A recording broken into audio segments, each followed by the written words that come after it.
राधे राधे। श्रीमद् भागवत महापुराण का तीसरी स्कंध का 16वां अध्याय। जय विजय का वैकुंठ से पतन। श्री ब्रह्मा जी ने कहा, देवगण जब योग निष्ठ सनकादि मुनियों ने इस प्रकार स्तुति की, तब वैकुंठ निवासी हरि ने उनकी प्रशंसा करते हुए यह कहा। श्री भगवान जी ने कहा, मुनिगण, ये जय विजय मेरे पार्षद हैं। इन्होंने मेरी कुछ भी परवाह न करके आपका बहुत बड़ा अपराध किया है। आप लोग भी मेरे अनुगत भक्त हैं, अतः इस प्रकार मेरी ही अवज्ञा करने के कारण आपने इन्हें जो दंड दिया है वह मुझे भी अभिमत है। ब्राह्मण मेरे परम आराध्य हैं। मेरे अनुचरों के द्वारा आप लोगों का जो तिरस्कार हुआ है उसे मैं अपना ही किया हुआ मानता हूँ, इसलिए मैं आप लोगों से प्रसन्नता की भिक्षा मानता हूँ। सेवकों के अपराध करने पर संसार उनके स्वामी का ही नाम लेता है। वह अपयश उसकी कीर्ति को इस प्रकार दूषित कर देता है जैसे त्वचा को चर्म रोग। मेरी निर्मल सुयश सुधा में गोता लगाने से चांडाल पर्यंत सारा जगत तुरंत पवित्र हो जाता है, इसलिए मैं विकुंठ कहलाता हूँ। किंतु यह पवित्र कीर्ति मुझे आप लोगों से ही प्राप्त हुई है, इसलिए जो कोई भी आपके विरुद्ध आचरण करेगा वह मेरी भुजा ही क्यों न हो, मैं उसे तुरंत काट डालूंगा। आप लोगों की सेवा करने से ही मेरे चरण रज को ऐसी पवित्रता प्राप्त हुई है कि वह सारे पापों को तत्काल नष्ट कर देती है, और मुझे ऐसा सुंदर स्वभाव मिला है कि मेरे उदासीन रहने पर भी लक्ष्मी जी मुझे एक क्षण के लिए भी नहीं छोड़ती। यद्यपि इन्हें के लेश मात्र कृपा कटाक्ष लक्ष्य के लिए अन्य ब्रह्मादि देवता नाना प्रकार के नियमों व व्रतों का पालन करते हैं, जो अपने संपूर्ण कर्म फल मुझे अर्पण करके सदा संतुष्ट रहते हैं। वे निष्काम ब्राह्मण ग्रास पे तृप्त होते हुए घी से तरह तरह के पकवानों का जब भोजन करते हैं, तब उनके मुख में से जैसे तृप्त होता हूँ, वैसे ही यज्ञ में अग्नि रूप मुख से यजमान को दी हुई आहुतियों के ग्रहण करने से नहीं होता। योग माया का अखंड और असीम ऐश्वर्य मेरे अधीन है, तथा मेरे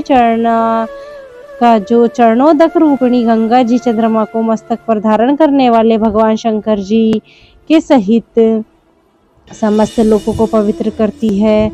ऐसा परम पवित्र एवं परमेश्वर होने पर भी मैं जिनकी पवित्र चरण रज को अपने मुकुट पे धारण करता हूँ, उन ब्राह्मणों के कर्म को कौन नहीं सहन करेगा।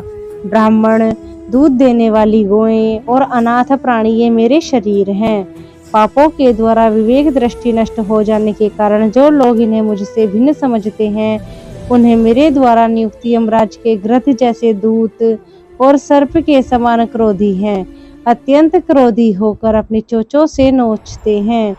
ब्राह्मण तिरस्कार पूर्वक कटु भाषण भी करे तो भी जो उसमें मेरी भावना करके प्रसन्नचित से तथा अमृत भरी मुस्कान से युक्त मुख कमल से उसका आदर करते हैं, तथा जैसे रूठे हुए पिता को पुत्र और आप लोगों को मैं मानता हूँ, उसी प्रकार जो प्रेम पूर्वक वचनों के प्रार्थना करते हुए उन्हें शांत करते हैं, वे मुझे अपने वश में कर लेते हैं।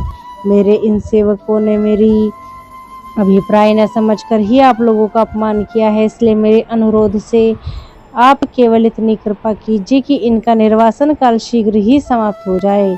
ये अपने अपराध के अनुरूप अधम गति को भोगकर शीघ्र ही मेरे पास लौट आए। श्री ब्रह्मा जी कहते हैं, हे देवताओं, सनकादि मुनि क्रोध रूप सर्प से तो डसे हुए थे, तो भी उनका चित्त अंतःकरण को प्रकाशित करने वाली भगवान की मंत्रमयी सुमधुर वाणी सुनते सुनते तृप्त नहीं हुआ।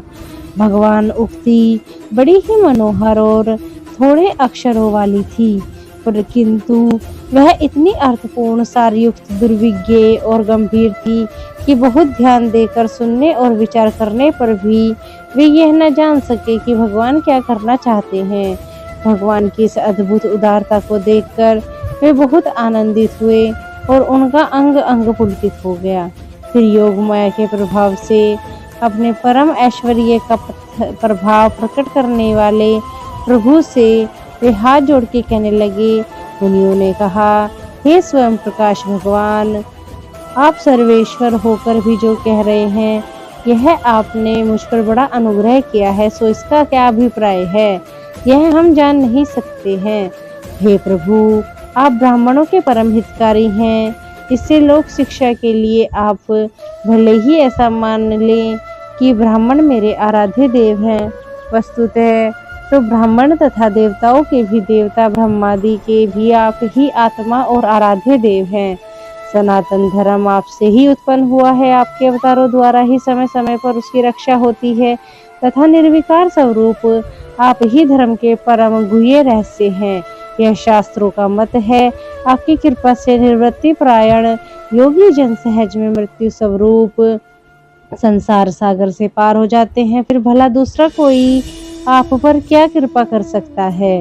हे भगवान, दूसरे अर्थार्थी जन जिनकी चरण रज सर्वदा अपने मस्तक पर धारण करते हैं, वे लक्ष्मी जी निरंतर आपकी सेवा में लगी रहती हैं। सो ऐसा जान पड़ता है कि भाग्यवान भक्तजन आपके चरणों पर जो तूतन तुलसी की मालाएं अर्पण करते हैं, उन पर गुंजार करते हुए भोरों के समान वे आपके पाद पद्मों को ही अपना निवास स्थान बनाना चाहती हैं, किंतु अपने पवित्र चरित्रों से निरंतर सेवा में तत्पर रहने वाली उन लक्ष्मी जी का भी आप विशेष आदर नहीं करते। आप तो अपने भक्तों से ही विशेष प्रेम रखते हैं। आप स्वयं ही संपूर्ण भजनीय गुणों के आश्रय हैं। क्या जहाँ तहाँ विचरते हुए ब्राह्मणों के चरणों में लगने से पवित्र हुई मार्ग की धूलि और श्रीवत्स का चिन्ह आपको पवित्र कर सकते हैं? क्या इनसे आपकी शोभा बढ़ सकती है? हे भगवान, आप साक्षात धर्म स्वरूप हैं। आप सत्य आदि तीनों युगों में प्रत्यक्ष रूप से विद्यमान रहते हैं तथा ब्राह्मण और देवताओं के लिए तप, शौच और दया, आप इन तीनों चरणों से चराचर जगत की रक्षा करते हैं। अब आप अपने शुद्ध सत्वमयी वरदायिनी मूर्ति से हमारे धर्मा विरोधी रजोगुण तमोगुण को दूर कर दीजिए। हे देव, यह ब्राह्मण कुल आपके द्वारा अवश्य रक्षणीय है। यदि साक्षात धर्म रूप होकर भी आप सुमधुर वाणी और पूजन आदि के द्वारा इस उत्तम कुल की रक्षा न करें, तो आपका निश्चित किया हुआ कल्याण मार्ग ही नष्ट हो जाएगा, क्योंकि लोक तो श्रेष्ठ पुरुषों के आचरण को भी प्रमाण रूप से ग्रहण करता है। हे प्रभु, आप सत्वगुण की खान हैं और सभी जीवों का कल्याण करने के लिए उत्सुक हैं। इसी से आप अपने शक्ति रूप राजा आदि के द्वारा धर्म के शत्रुओं का संहार करते हैं, क्योंकि वेद मार्ग का उच्छेद आपको अभिष्ट नहीं है। आप त्रिलोकीनाथ और जगत के प्रतिपालक होकर भी ब्राह्मणों के प्रति इतने नम्र रहते हैं। इससे आपने तेज की कोई हानि नहीं होती। यह तो आपकी ही लीला मात्र है। ये सर्वेश्वर, इन द्वारपालों को आप जैसा उचित समझे वैसा दंड दें या पुरस्कार में इनकी वृत्ति बढ़ा दें। हम निष्कपट भाव से सब प्रकार से आपसे सहमत हैं, अथवा हमने आपके इन निरपराध अनुचरों को भी शाप दिया है, इसके लिए हमें वो उचित दंड दें। हमें वह भी सहर्ष स्वीकार है। श्री भगवान जी ने कहा, हे मुनिगण, आपने इन्हें जो शाप दिया है, सच जानिए वह मेरी ही प्रेरणा से हुआ है। अब ये शीघ्र ही दैत्य योनि को प्राप्त होंगे और वहां क्रोध आवेश से बढ़ी हुई एकाग्रता के कारण सुदृढ़ योग संपन्न होकर फिर जल्दी से ही मेरे पास लौट आएंगे। श्री ब्रह्मा जी कहते हैं, तदनंतर उन्हीं मुनीश्वरों ने नयनाभिराम भगवान विष्णु और उनके स्वयं प्रकाश वैकुंठ धाम के दर्शन करके प्रभु की परिक्रमा की और उन्हें प्रणाम करके तथा उनकी आज्ञा पाकर भगवान के ऐश्वर्य का वर्णन करते हुए प्रमुदित हो वहां से लौट गए। फिर भगवान ने अपने अनुचरों से कहा, जाओ, मन में किसी प्रकार का भय मत करो, तुम्हारा कल्याण होगा।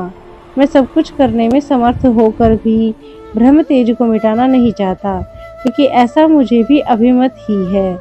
एक बार जब मैं योग निद्रा में स्थित हो गया था, तब तुमने द्वार में प्रवेश करती हुई लक्ष्मी जी को रोका था।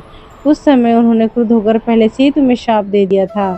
अब दैत्य योनि में मेरे प्रति क्रोधाकार वृत्ति रहने से तुम्हें जो एकाग्रता होगी, उससे तुम इस विपरीत तिरस्कार जनित पाप से मुक्त हो जाओगे।